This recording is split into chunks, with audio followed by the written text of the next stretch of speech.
Ika-6 na kabanata. Hindi tinanggap si Jesus sa Nazaret. Umalis si Jesus sa lugar na iyon at umuwi sa sarili niyang bayan. Kasama niya ang kanyang mga tagasunod.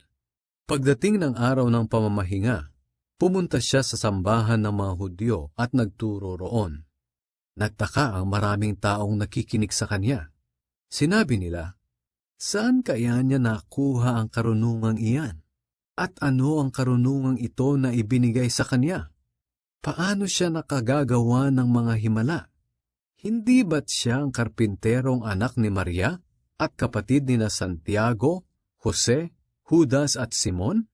Hindi ba't ang mga kapatid niyang babae ay dito rin nakatira sa atin?" At hindi siya pinaniwalaan. Sinabi ni Jesus sa kanila, "Ang isang propeta ay ginagalang kahit saan, maliban sa kanyang sariling bayan at mga kamag-anak at mga kasambahay.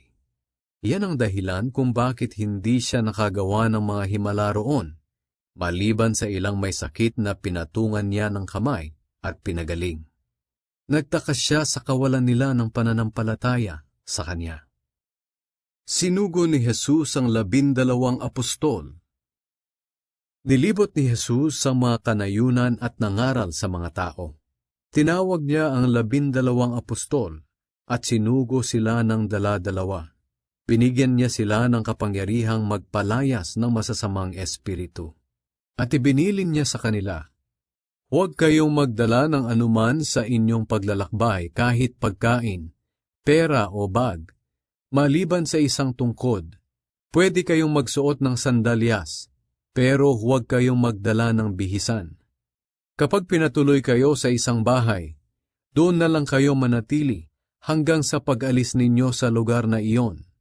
Kung ayaw kayong tanggapin o pakinggan ng mga tao sa isang lugar, umalis kayo roon at ipagpag ninyo ang alikabok sa inyong mga paa bilang babala laban sa kanila." Kaya umalis ang 12 at nangaral sa mga tao na dapat nilang pagsisihan ang kanilang mga kasalanan. Pinalayas nila ang maraming masamang espiritu at maraming may sakit ang pinahiran nila ng langis at pinagaling. Ang pagkamatay ni Juan na tagapagbautismo. Nabalitaan ni Haring Herodes ang tungkol kay Jesus dahil kilalang-kilala na siya kahit saan. May mga nagsasabi, "Siya ay si Juan na tagapagbautismo na muling nabuhay, kaya nakagagawa siya ng mga himala." Ang sabi naman ng iba, "Siya ay si Elias." At may mga nagsasabi rin na siya ay isang propeta, na tulad ng mga propeta noong unang panahon. Pero nang mabalitaan ni Herodes ang mga sinabing iyon ng mga tao, sinabi niyang, "Muling nabuhay si Juan na pinapugutan ko ng ulo."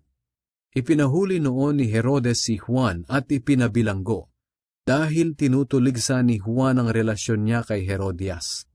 Si Herodias ay asawa ng kapatid ni Herodes na si Felipe, pero kinuha siya ni Herodes bilang asawa. Laging sinasabihan ni Juan si Herodes na hindi tama na kunin niya ang asawa ng kanyang kapatid.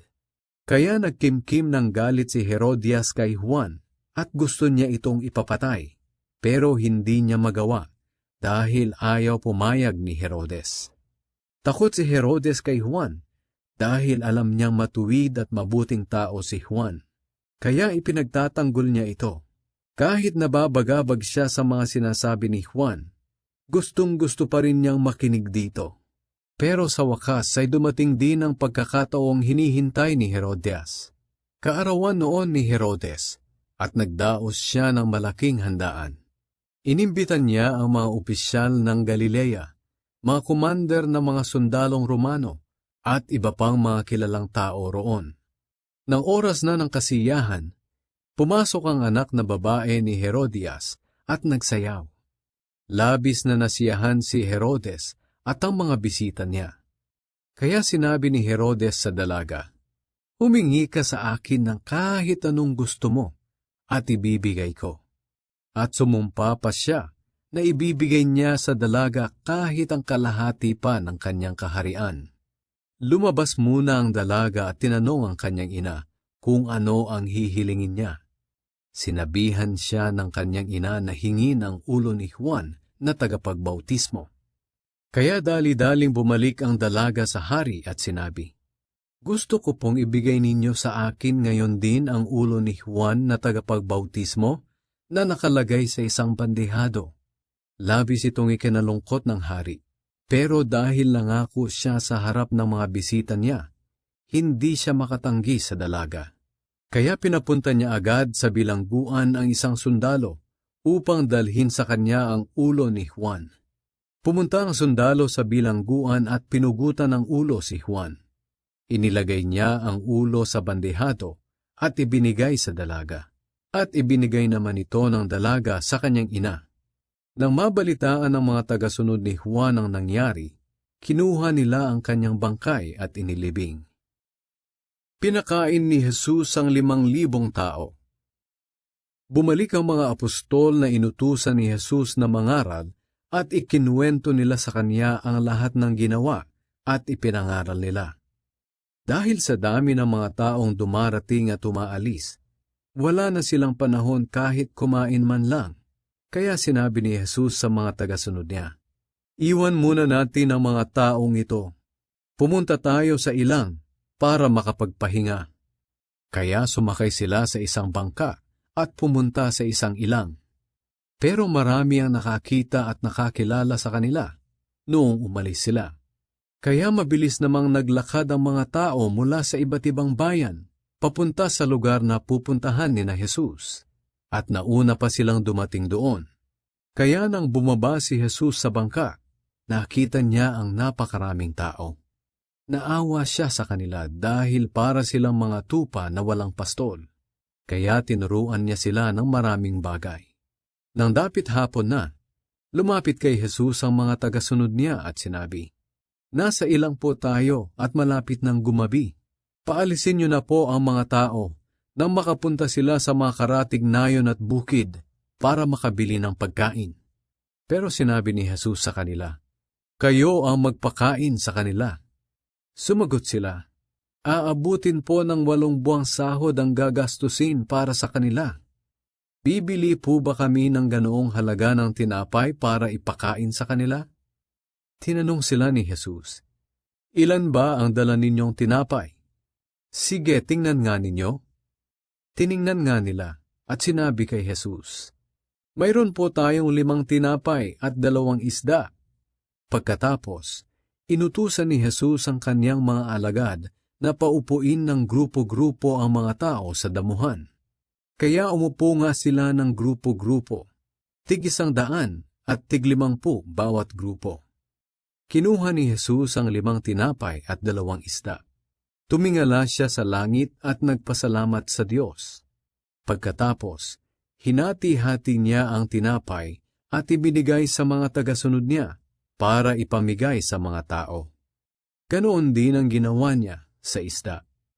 Kumain silang lahat at nabusog. Pagkatapos, tinipon nila ang natirang tinapay at isda at nakapuno sila ng 12 basket.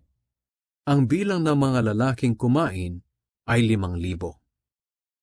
Lumakad si Jesus sa ibabaw ng tubig. Pagkatapos, pinasakay agad ni Jesus sa bangka ang mga tagasunod niya at pinauna sa bayan ng Betsaida sa kabila ng lawa, habang pinapauwi niya ang mga tao. Nang makaalis na ang mga tao, umakyat siya sa isang bundok upang manalangin. Nang gumabi na, nasa laot na ang bangka at siya na lang ang naiwan.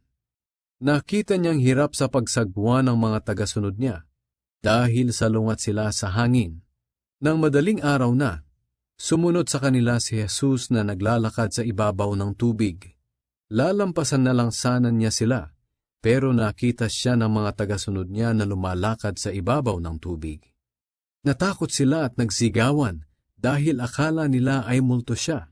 Pero nagsalita agad si Jesus, "Ako ito, huwag kayong matakot. Lakasan ninyo ang inyong loob." Sumakay siya sa bangka at biglang tumigil ang malakas na hangin. Namangha sila ng husto dahil hindi pa rin sila nakakaunawa kahit nakita na nila ang himalang ginawa ni Jesus sa tinapay. Ayaw nilang maniwala dahil matigas ang puso nila. Pinagaling ni Jesus ang mga may sakit sa Genesaret. Nang makatawid na sila sa lawa, dumating sila sa Genesaret at doon nila idinaong ang bangka. Pagbaba nila, nakilala agad si Jesus ng mga tao roon, kaya nagmamadaling pumunta ang mga tao sa mga karatig lugar, inilagay sa mga higaan ng mga may sakit, at dinala kay Jesus saan man nila mabalitaang naroon siya.